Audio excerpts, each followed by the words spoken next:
The best podcast is a unplanned one. Hi, welcome everyone. I am Allie and I am joined by my friend Casey here. Say hello, Casey. Hello. Okay, so basically, welcome to our podcast today and every day for the next weeks. We are going to be talking about whatever literally comes to our minds. We have very similar tastes, but very different ones at the same time. So we're basically gonna talk about TV shows, movies, and anything that you even want us to talk about. We can talk about that. And just a fair warning, we are going to have very strong and sometimes unpopular opinions about things. So, if you're ready to listen to any opinion and you're not going to be offended by it, then welcome to our podcast. Our podcast is called Chaotic Angels with Shotguns, and it's obviously a little homage to the show that brought us together, which is Supernatural. So we're obviously gonna talk a lot about Supernatural as well in the podcast. And today, our first topic is going to be the ships of Supernatural, right? Because my friend Casey here was very excited to talk about that. She was, she was like super into it. So, Casey, if you want to talk about what's the first ship we're going to be discussing tonight. Okay, well, we're gonna be discussing. I don't know if anybody people ship this a lot, but I've seen it a lot on Twitter, and obviously a lot of people have opinions about it. But I ship Sam and Rowena very hard, and Yeah. mainly because I feel like it would be just so powerful. Like just thinking about it is like freaking so good. Like, and because Sam was kind of like an apprentice to like Rowena, it's just it's so good. And I'm like, oh my god, they're like sitting together, performing spells together. It's like cute. Yeah. I want more of it. Yeah, totally. Because I was talking about Casey that I am very oblivious to these things all the time. Like basically when I first started, when Castiel was first introduced to the show, I was like, yeah, cool, they're friends, and obviously we know that's not true. So I love to talk about this because it's like it gave me some time to like think about it more thoroughly and to see profoundly why people were shipping Samuina. So it's very obvious in the end. It's very obvious that there was something going on there, and I mean it would be so powerful because they used to give this big potential to Sam, which they obviously did not use in the end. But they gave him a lot of potential to be, powerful and to just use magic and everything. And plus, Sam is very smart, talking about books and literature and everything. He was very smart. So I think that with his mind and with, Rowena's power, it would be like extremely powerful, right? It would be, I mean, there was a lot of potential there that they did not use for time or for whatever reason they chose not to. But I think that on the second and third and fourth glance, it was a very obvious ship. I mean, especially towards the ending, like when spoilers if you haven't seen it. Right, yeah. We have to give that fair warning that we're going to be spoiling a lot of shows here, mainly Supernatural, and we're gonna be talking a little bit about The Boys eventually. So we're gonna be spoiling a lot here. And whenever we have an episode without spoilers, then we will let you guys know. But today is a very spoiler-filled episode, so bear with us. It's our first time, so if this is a mess, then you're gonna be ready for what's coming next. I mean, the messier, the better. So, like especially towards the ending, when Sam had to like kill Rowena, it was just the most powerful scene in the world. The way that she was like, we are fond of each other, I was just crying, like bawling my eyes out because like I felt like Rowena meant a lot to Sam in a lot of ways. I feel like they had like this weird bond. But like it's kind of like Dean and Castiel, they have that bond. They have that, yeah. I'm like, oh my god, this is just so good. And I read fan fiction about it, on Archive of Our Own. I have read a little bit of that, so and also my the creator, the characters that I created, right, is also Rowena's child. So yeah, you told me about that, yeah. So like I just feel like it's just so good. Like the entire ship just makes me happy. The fact that they can sit together, they can perform spells together. Exactly, yeah. Like you said, he's very smart. He likes to read lore, and he's kind of like a witch. I can imagine him as a witch. I wanted more of that. Yeah, exactly, because it's like he was too normal to be in Supernatural, aside from all the possession stuff and everything, obviously, but he got a bit too normal to be in Supernatural, Yeah. What I really liked about this ship is, the contrast of characters, right? Because obviously Rowena was this, very confident woman, and she was like, she owned every scene that she had, she had a huge presence on the screen. And Sam is a very powerful character, but Sam's presence was very different on the show. I mean, he was, low-key, he was very shy at times, he was always like, he was never the guy to sleep around, like Dean, for example, and he was just a very low-key person, and he was just like, very intimate with himself, and he kept everything to himself. So to see the contrast between what Rowena was, because she was like, she had to be all over the place. She had to make a mess everywhere she went.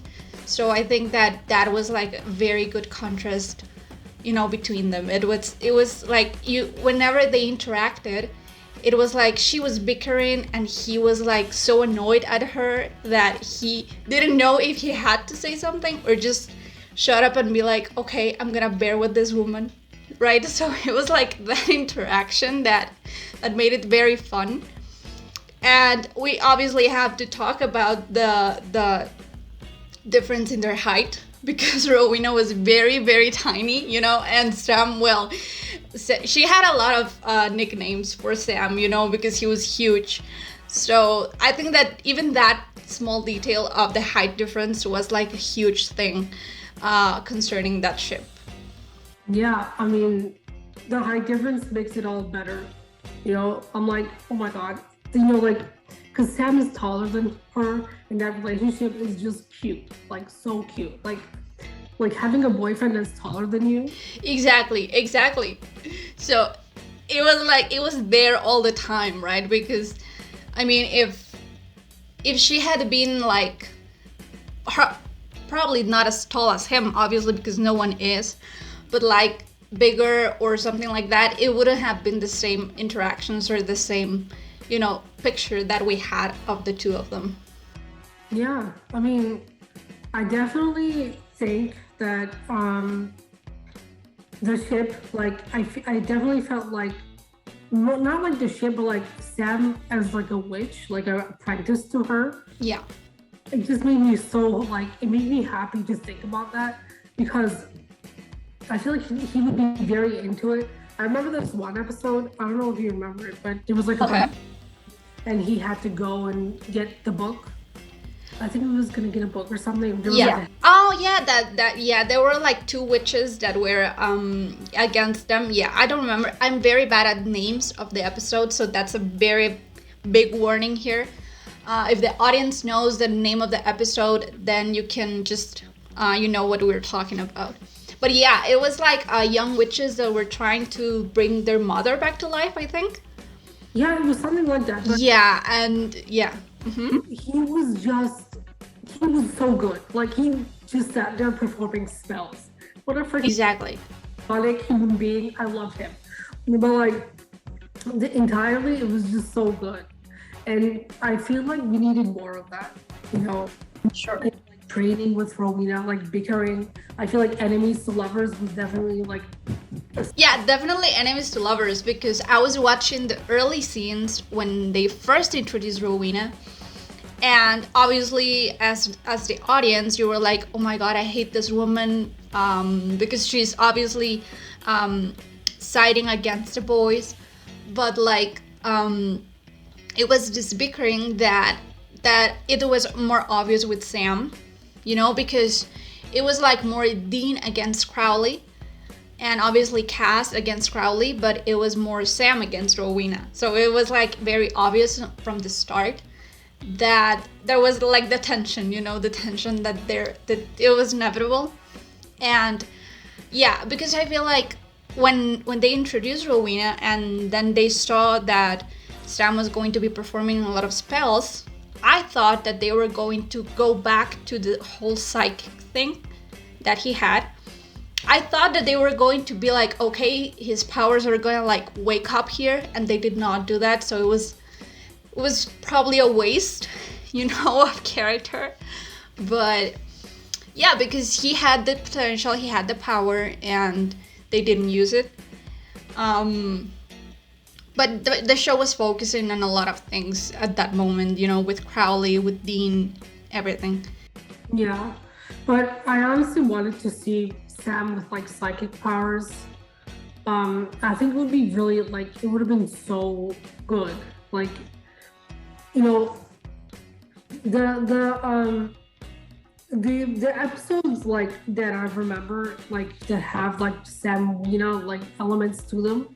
I can think of one where like Sam is like tied to a chair and she rips his like shirt.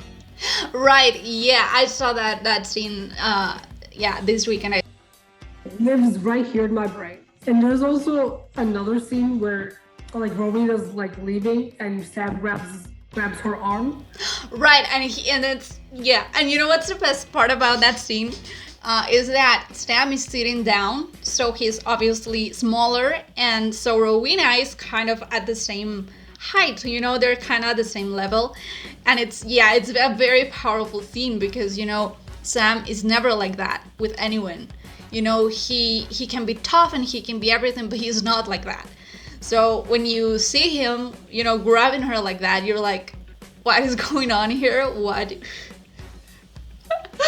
Yeah. Like thoughts when I saw that because I was like, the thoughts were very thirsty thoughts, but just in. It could have gone a lot of places, I feel, but they did not. Yeah, they did not do that. I mean, like I just the way that he used his voice, like telling her to sit down. I was like, I would sit down. I would sit down. Exactly. If he was asking that way, I would sit down. Yeah, definitely. Like, yes, please. Like it's just yeah, like a whole enemies to lovers type of deal. I think for them it's kind of like that. But for Dean and Castiel, I feel like it's when they first met, Lazarus Rising. Yeah. And it was a different dynamic. But before we jump into the CL, which we obviously will, I wanted to say that at the beginning of the show, because I binge watched this show last year. So as I was telling Casey, a lot of things are very blurry of this show because it's like it was very fast and I was so obsessed with it. Was when they first started exploring the powers that Sam could have because of the whole yellow eyes thing and everything. And I just remember that very vividly that at the beginning when Sam met this guy that was just like him and that was also powerful. And I just remember thinking Sam is going to be like the whole, core of the show. And that's what I thought at the beginning. I was like, wow, so Sam is going to be the one with powers. He is going to be the one, more troubled, and obviously things happened, and Dean ended up being, that kind of character.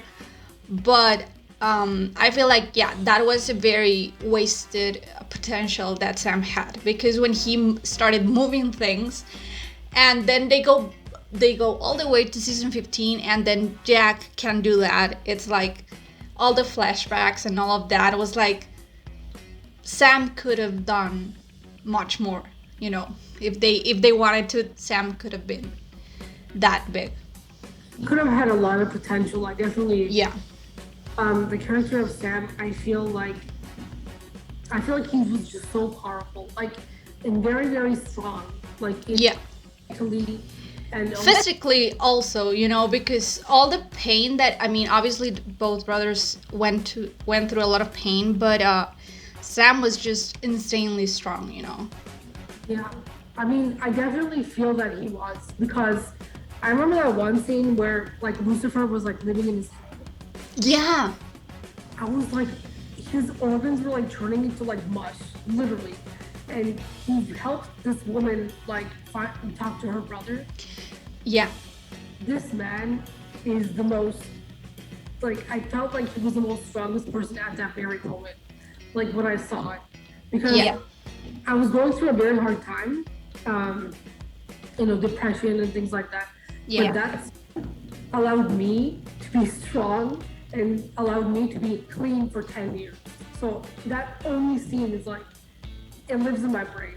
Yeah, exactly. I think that, yeah. It still lives here, Yeah, because I feel like that show addresses a lot of things in its own way, obviously. But it addresses a whole lot of things. The whole season when Sam was dealing with Lucifer in his head was just because he couldn't stop, Lucifer was always there and Sam was struggling with it, and it was just a lot of, emotionally charged episodes, I feel. But yeah, as you said, it's like, it's very inspiring as well, in its own way, in its own supernatural way. It's very inspiring. Yeah. So if you don't mind, we can move on to another ship, which is obviously one we have to address, because we could talk about Samwina for another hour, but we have to cut it short, because if not, our podcast would be endless. So the next ship that we obviously have to discuss is the Steel. So if anyone is against that ship, you can either leave or stay and see our arguments and see why the Steel is so important to us. What do you have to say about the Steel, Casey? Well, as I was saying, the first episode when they first met, and Dean stabs Cass, I was like, the way that he, like, stared at him was like, they're in love. Like, I didn't know what Destiel meant before, because my friend was like, oh, there's like something called Destiel, and I really thought that it was like a character called Destiel. Yeah, it sounds like a character. It kind of is, right? But we'll talk about that. Yeah. But like the characters, like, being, and also like the Enverse and things like that, like a lot of things, that I think about all the time. Yeah, the steel is a very powerful thing, it lives in your mind. I was in class a couple of weeks ago, and they gave us this text that was about, I don't know, true love and something, and my mind immediately went to the Steel, and I'm like, this is the Steel. And it's a problem, really, that when you see that ship, it does not leave your mind. So that's another warning for the newcomers, it will never leave your mind. It will never leave, because once you see it, like, when Cass was like, when Misha was younger, like Cass younger, and then he like grows older, and he just becomes like more, like, the ship becomes more intense, like intense, the intense whatever, like it's always just like very intense. Which trope that would belong to, I don't I guess like a slow burn. It's a very slow burn. It's so slow that I don't want to say it doesn't happen because it does, but but yeah, let's say that it's so slow that it does not happen and it's painful. But yeah, I think that it's a slow burn, and definitely what I really enjoyed about this deal is the fights, and I know that, well, Casey here loves pain, so she understands that, right? But what I really enjoy about this deal is that, because with other ships, you're like, oh yeah, they would look so cute together, like Samwina, and that's that. But with this deal, it's a whole relationship growing over 11 seasons of the show. 11 seasons, right? Because when they introduced Castiel, I mean, at the beginning I was like, oh, he's just an angel, and obviously I was so into that because it was, with religion is complicated, but when they introduced an angel, I was like, okay, this show has something to say, right? So when they introduced him, I definitely thought, okay, he's gonna be a big character because of the huge introduction that he has, right? Because he's just, the whole noises and the voice thing that he has, and just his entrance, it's a very powerful thing. And yeah, as you said, when Dean stabs him, it's like, what are you doing? Bro, you cannot stab him. But he had no idea. I mean, he had no idea what he was. So, I think that it's also, it was very weird at the beginning. It was so confusing, I feel, because he was always there, and Dean literally said Castiel and he was there. He hadn't even said Cass and he was there. So at the beginning you're like, okay, he's got help, he's a celestial being, so he listens to everything. But it's definitely a very slow burn. I'm gonna bring it on the pain for a little bit because yeah, of course there is room for that. I'm here to choose violence only. So remember I don't know if you remember the prayer scene where Dean was praying to Cass. Like, Dean, a guy who does not believe in God, and prayed, to Cass. I was like, if this is not like what Castiel is, I don't know what to say. But like the entire scene, I was like, he's in love. I know he is. And I'm like, he's in love.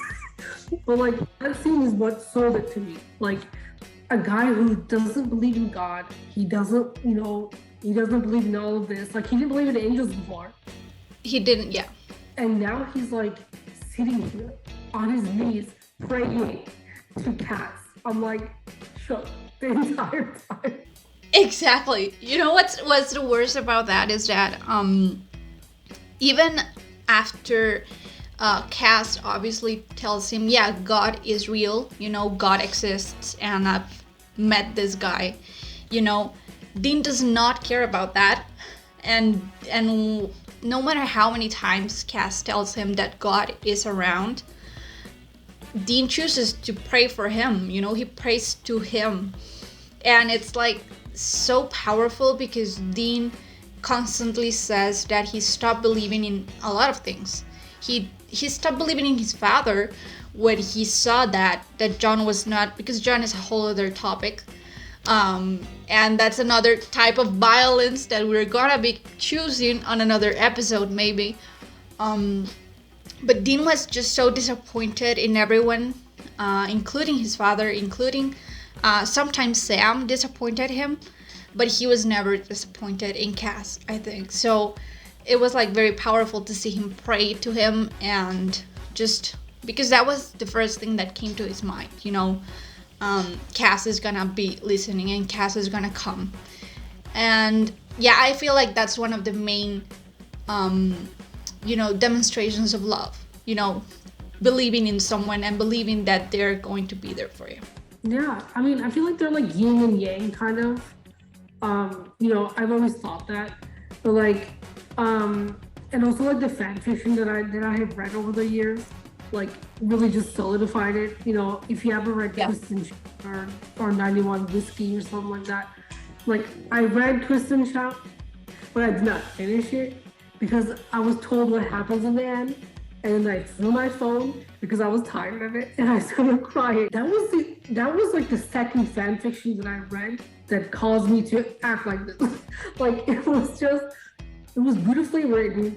It was just like really, really good, and I'm like, okay, it's gonna get better. It's gonna get better, and it gets worse, and I'm like, pain, suffering, and then I took to write pain after that because I was like, I can definitely write pain. What happens to me with this deal is, as I told you last time, I cannot read fan fiction yet. It's too early for me. Yeah, I mean, it's too early because I watched, and I will always remember that godforsaken date that I watched this pair. I watched that on December 27th last year. So as you see, it's not even been 2 months since I watched that scene for the first time. And that whole episode, for the first time. So it's very, the wound is very fresh. There's still blood coming out of that wound. It has not healed, because it was horrible, and I just remember that I saw Cass cut his hand, and I started crying. I mean, when he cut his hand, I knew what was coming. I knew it. I knew what was coming, and so I started crying from that moment, and it was like, it was a horrible day. And the next day was worse because I woke up. And the first thing on my mind was, Cass is gone. And it was horrible. I mean, I had to take like a day or two off the world to deal with this pair. Because it was so I cannot read fan fiction because it's too early for me. Yeah.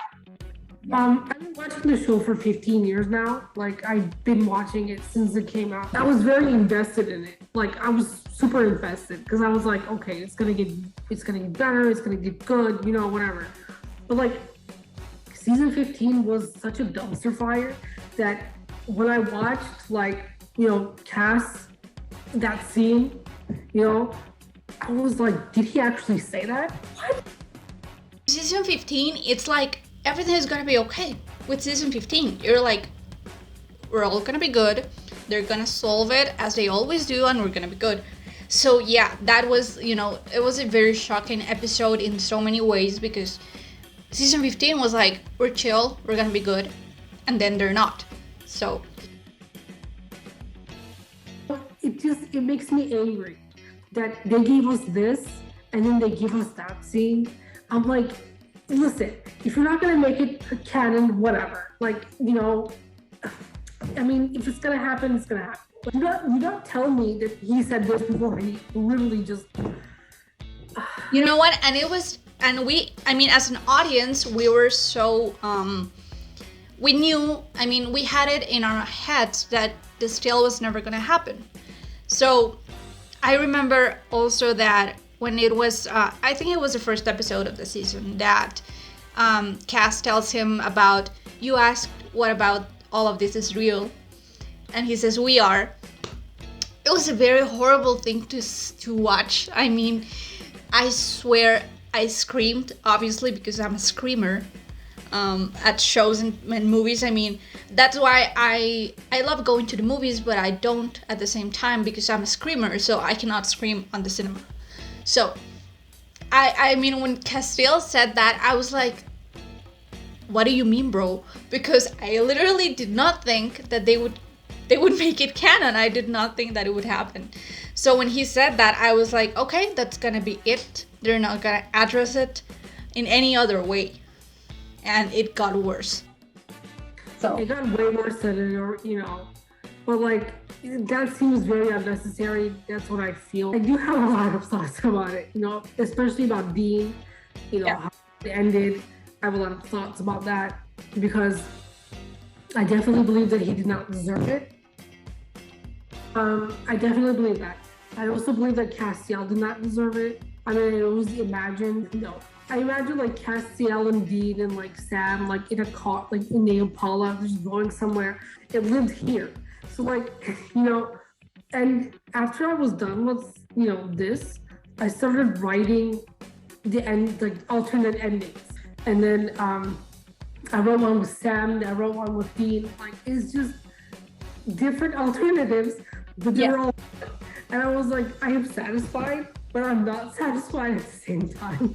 Yeah, and when they did to Jack was also not cool. I mean, I loved it in the sense that he obviously had that kind of potential. He definitely had it.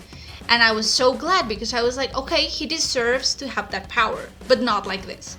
Because obviously seeing him walk away from the voice like that, it was horrible. It was like a child being left on the street. To me, it was that. So it was, I mean, I loved it, but it was not how I would have, I mean, it's not how any of us pictured it, I think. Right? Like especially like Dean being like kind of like a father figure to him, or like Cass being like a father figure. Cass, I feel it was worse for Cass. Yeah. Yeah, because Cass, like, I don't, when Jack's mother was like pregnant with him, that entire scene was like, I could not believe that they wrote that scene. I was just like, oh my god, like Cass is like a dad. Oh my god, like teaching his son, how to do stuff, even though he's like an angel, he just like learned it. But like he learned it from Dean. It's just so cute. Like I wanted to see that so bad. Yeah, because Cass was not a human, so all he knew about humans was, Dean and Sam. So it was very rewarding to see Cass do that because Cass learned from Dean. You can see that Dean unlearned a lot of things from his father as well. So then Cass got that from him, and it was just a beautiful, result of Cass taking care of Jack the way that John never could, with his voice. And yeah, because like I feel like it was very crazy as well that they chose Alexander for that part. Physically, I mean, because he was, obviously we've all seen the pictures that Alex literally looks like the love child of Dean and Cass, and it's insane. It's just insane how, the resemblance is insane. Because it's like, if you didn't want us to ship Dean and Cass, then why you pick this boy, It's like, yeah, honestly, like it's literally out there. I mean, like, and especially with Claire, Dean and Claire. Dean, yeah, exactly, because Dean was a very, very fatherly with Claire as well. Yeah, and also I remember you remember Lisa and Ben? God, do not remind me of Lisa and Ben. That's a pain that I have not I have not gotten over Lisa and Ben, and I know that Dean is bi and everything, and obviously there were a lot of mistakes with his character, but Lisa and Ben, say what you want to say, but it's very painful to me. Yeah, but like Ben being, you cannot tell me that Ben is not Dean's child. Like that's literally it. Like it's like, that's what I look at him and I'm like, yeah, that's definitely from Dean. Because his characteristic, the way he is, kind of like, it's just like Dean. Dean being like a father to him, it makes my heart just explode. I know what you're saying, like Lisa and Ben being very painful. I mean, it is very, very painful. He left them, and then he was... The problem wasn't just that he left them. The problem is that they don't remember him. Because it was horrible. I mean, the whole thing, when Dean first goes to look for Lisa after Sam goes to hell, I feel like it was a horrible scene for me because Dean wanted to look for her, but not like that, So obviously that was there. But it's just so painful when Dean finally gets what he wants, but there's something missing, and that's something that happens once happens over and over in the show, that he gets something that he wants, but it's not exactly everything. Because when he got Lisa and Benny, it was like he got a family, he got everything. And yeah, Ben definitely was his. I mean, I don't know, it was his. He was, because not only he liked, the music, the clothing, everything, but it was just Dean, tiny Dean that was raised with love, actually, because that was a whole different thing. But I feel like, with Claire, I saw Dean more as a big brother for some reason. I saw him more like a protective big brother with Claire. I mean, yeah, I could definitely see that. I feel like Cass is more like a father figure to him. Yeah. Her, but like for Dean, I felt like a little bit like an older brother, like Sam the same way, like kind of like an older brother type of situation. Exactly. Just like scolding her for like being alone. Exactly, and he was very protective when she mentioned that there was a guy that was trying to touch her or something. Dean was very protective, but more in a brotherly kind of way, I think. Yeah, I could definitely see that. But as for Jack, I saw it more like a father. Yeah, with Jack, it was definitely a father thing. It was very hard to see Jack and Dean because Dean was very hard on Jack at the beginning. But it's like, what do you expect from Dean? Obviously Dean is angry by nature, and it's something so beautiful about him that I can go into detail. Dean's angriness and Dean's darkness, I feel. But I feel like obviously Sam was nicer to Jack at the beginning, but I think that the fact that they transformed Dean and Jack's relationship like that was more, meaningful, because it was like an understanding, and Jack was like, I'm very sorry for everything that I've done, and he had not done all those things, but Dean thought he did. So it was like a very beautiful transformation, because it's so nice to see that through the shows, with any show, to see transformations of characters, because if you have the same character for like 15 seasons, you're not gonna watch that, right? Yeah.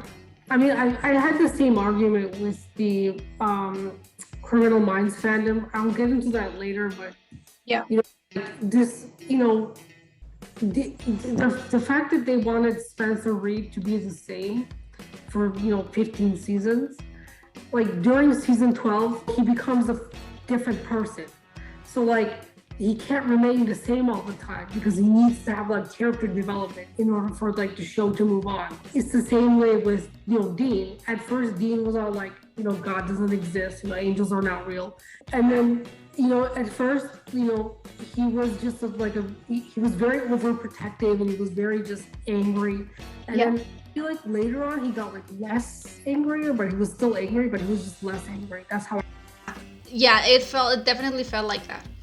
Yeah, and and the thing with his father, like he kind of like, when his, the whole thing with his father was just completely mind-blowing. The way he changed himself.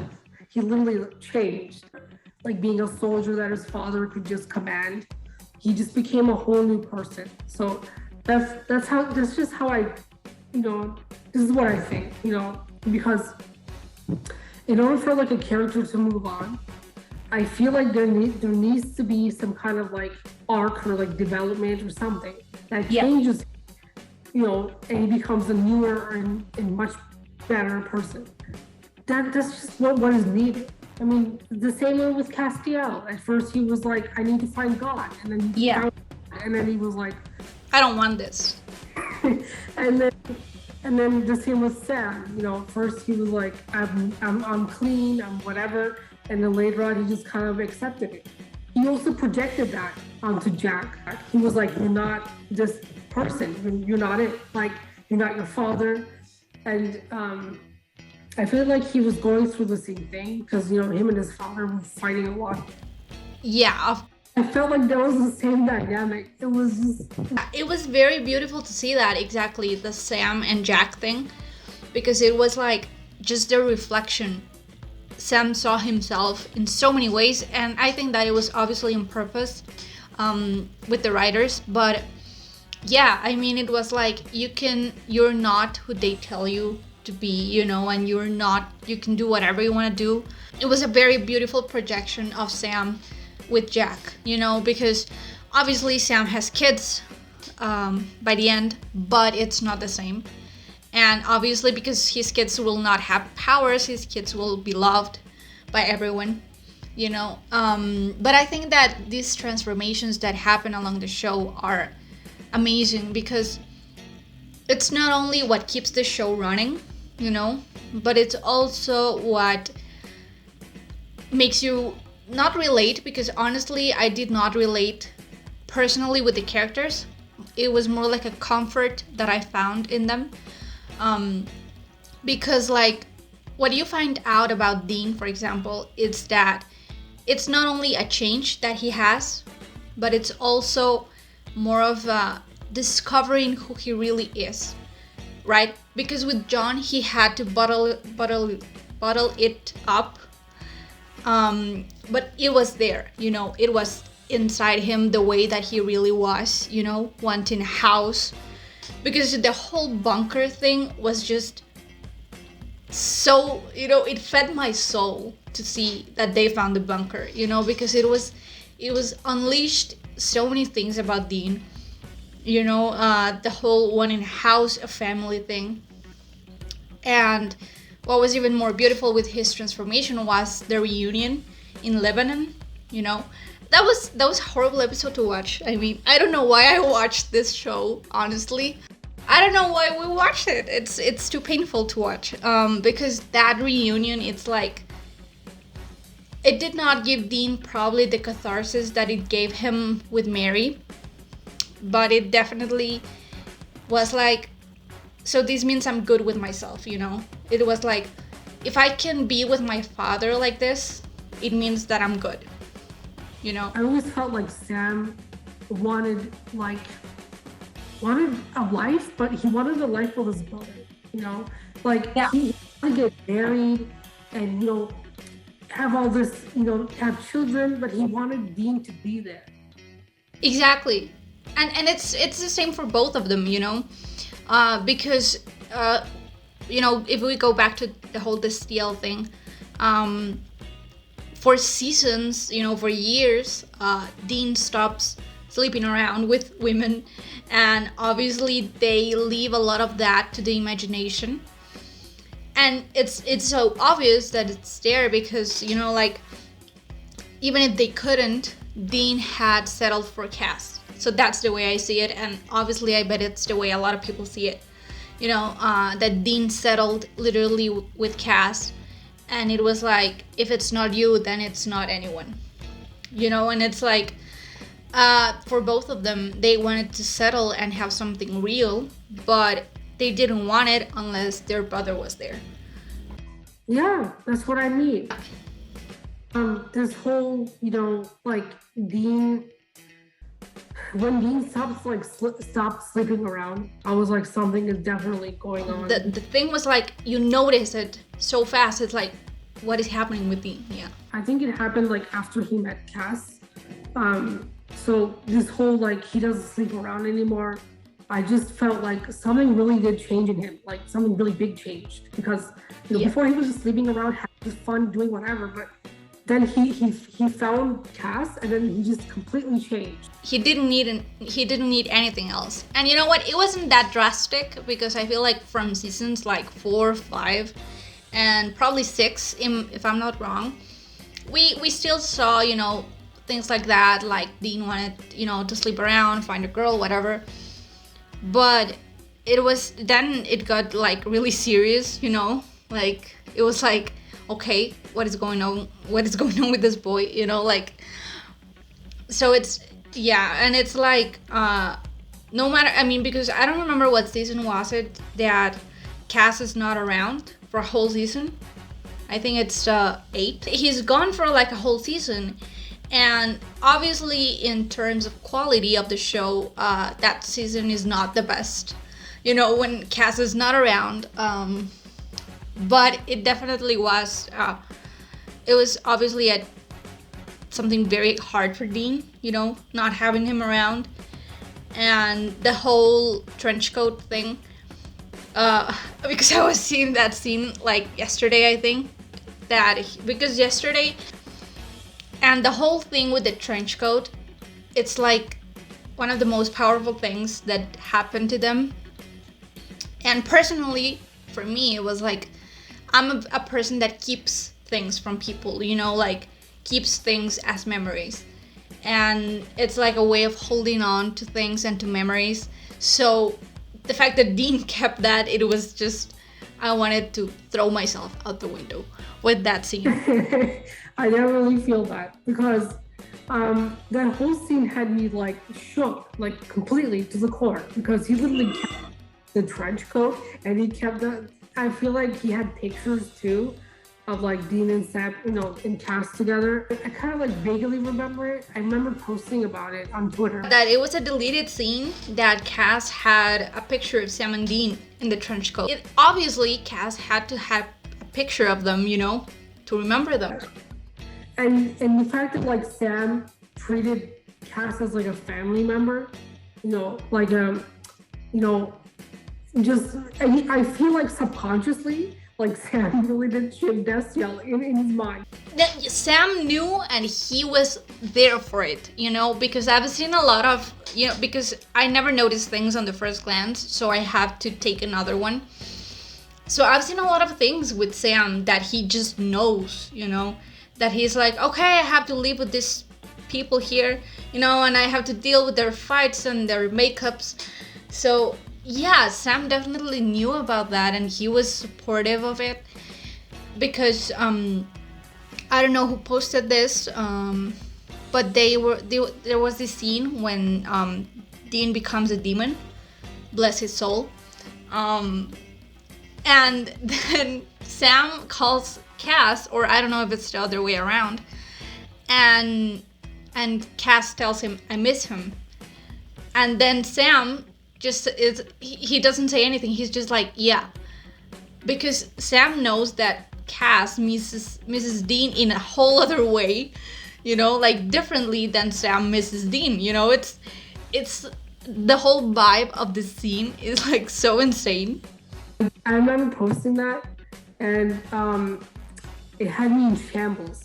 I was like, I love it. It's just like he's like so supportive of Dean, and I've always imagined Dean like coming out to Sam or Sam coming out to Dean because I always imagined that Sam was also not straight. I mean, who on that show was straight? The best thing about this deal, I mean, not the best thing, but what was so great is that Sam was, very supportive, you know, and it's like, you can do whatever you want, just don't mess it up with Cass. You know, there was this scene when Dean was very angry at Cass again, you know, for like the billionth time in the show.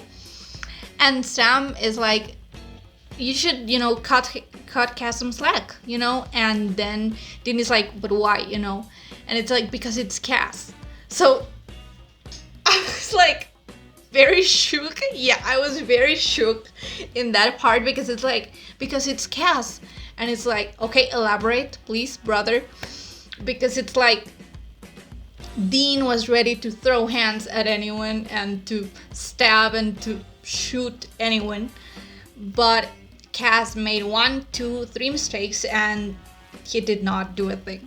So that was a very obvious thing, you know, that he never jumped at Cass. He was like always, you know, like a relationship thing, you know, like explain yourself and we'll see how we solve this, you know.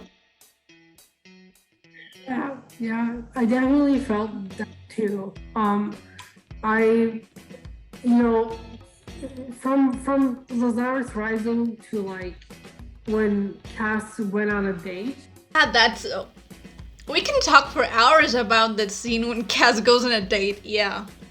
When Cass goes in to buy gifts for Dean, I don't know if you saw this Tumblr post, but he like buys batteries for the radio to like listen to the mixtape that Dean. I did not see that. That whole scene, he like buys it, and like I just like imagine him listening to the mixtape. It's just like Led Zeppelin, like Motley Crue, all this other like love songs, and he's just like sitting there listening to it, just having. He's like, what is this music? He loves the same music that Dean listens to. It just makes me happy. Obviously, Cass does not understand, movies, shows, music. So definitely what Cass would do when playing the mixtape would be just listening to the lyrics. Probably he wouldn't care about the music, but he would listen to the lyrics as if they were poems. So he would be like sitting there and just, he hits play, and it's like he doesn't care about the music, but the poems are there. So that's how I see it. I feel like that's what Cass did with the mixtape. I definitely agree. Yes. Yeah. I mean, what I really appreciated about Dean and Cass, and definitely, I definitely think that it was a Jensen thing, was that Dean was very, affectionate with Cass physically. Whenever Cass was dying, which was like 1,000 times on the show, because Dean had to touch him, his face, his body somehow, and it was like, bro, what are you doing? Because it's like, that's just, I think that Jensen added that in because that's how Jensen is, I feel. But it was very personal, because Dean was like this, this rock, that he didn't know how to show emotion or affection, and then Cass comes along, and then it's a whole different thing, like. Yeah, I definitely agree. He's more like he had like a very hard time like processing his emotions. Yeah. He was like, like he, because of his father, like, I can definitely see it. Like, boys don't cry, or, but like when he like, like go of that, and he like, became like a new person, kind of like a character. He like became more affectionate towards other people. I felt he became more affectionate towards Jack, maybe like towards when he let go of all of that. I could definitely see that, and also with other things, within cases and things like that. I felt like he was more affectionate. Yeah, because at the beginning he made fun of Sam because Sam was like, this soft side of the brothers, but then Dean becomes that as well, and it's like this whole transformation that he has, basically because of, because he learned to be himself, but also I think that Cass was a big part of that.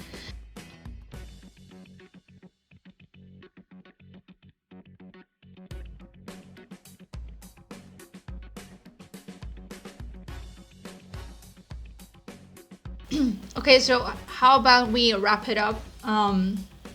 Because we've been rambling on, and we could do it for another like couple of hours, I think. So yeah, basically, as you saw, this is gonna be a very chaotic thing, and if we start to talk about something, do not be surprised if we end up talking about something different. But we're definitely gonna try to stick to the topics that we choose for each episode. And on the next episodes, we're gonna be addressing other shows. My friend here is very excited about Narcos and the whole thing about Narcos and Narcos Mexico, and I am a big fan of that show too. And we're gonna talk about Breaking Bad, I think we said. Yes. Yeah. And Pedro Pascal, you could also watch it because he's in Narcos. Yeah. But if you wanted like, a show that, him being like another different kind of person, like you can definitely watch the podcast next to see the shows about and things like that. There's really no spoilers involved because it's just like a historical event. Yeah. Yeah, you can definitely join in if you're like a fan of Pedro Pascal, definitely. Exactly. Yeah, we're gonna be talking a lot about actors, specifically actors and shows. Casey is a huge fan of Star Wars, so probably when we talk about Star Wars, it's gonna be like more of a monologue for Casey than, yeah. But I'm definitely gonna get on that. I'm gonna catch up on that, and we're gonna be talking about The Boys. Because season 3 is coming, and so we're gonna have a bunch of topics, a bunch of things that we talk about. But basically, the idea is that we're gonna be very chaotic about it, and so do not expect a planned podcast from us. Just expect us to have fun. The best podcast is a unplanned one. So if you like chaotic things and if you enjoy us and our weird brains, then you definitely watch it. Yeah, that's the idea. And so that was the episode for tonight, and we hope that you stick around for the next one. Yes, we do.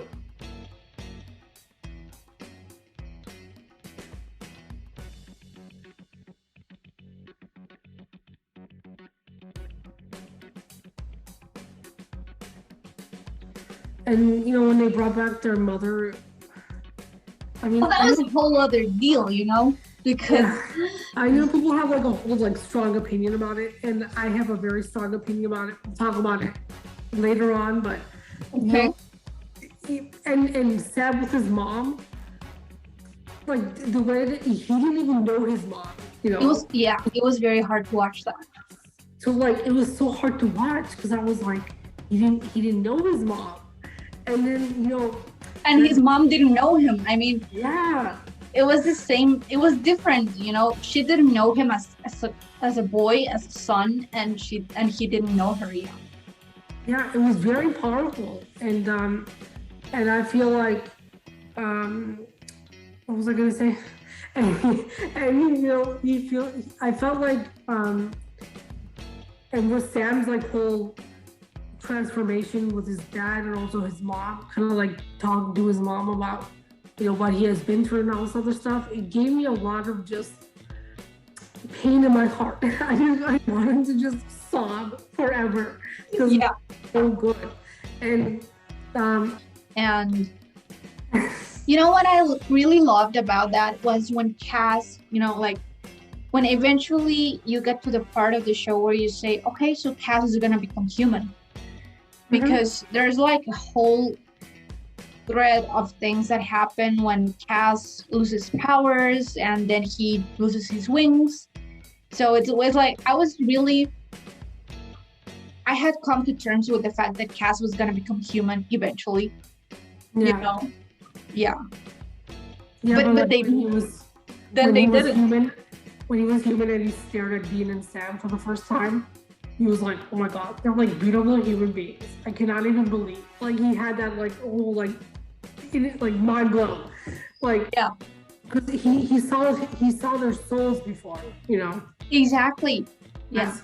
And then he saw the real Dean and real Sam, and he just probably became more in love with Dean. We're oh my god, that's so beautiful. He was if I wasn't in love with this man before, I would definitely fall for him right now. Yeah. Definitely a huge sin for him. Definitely.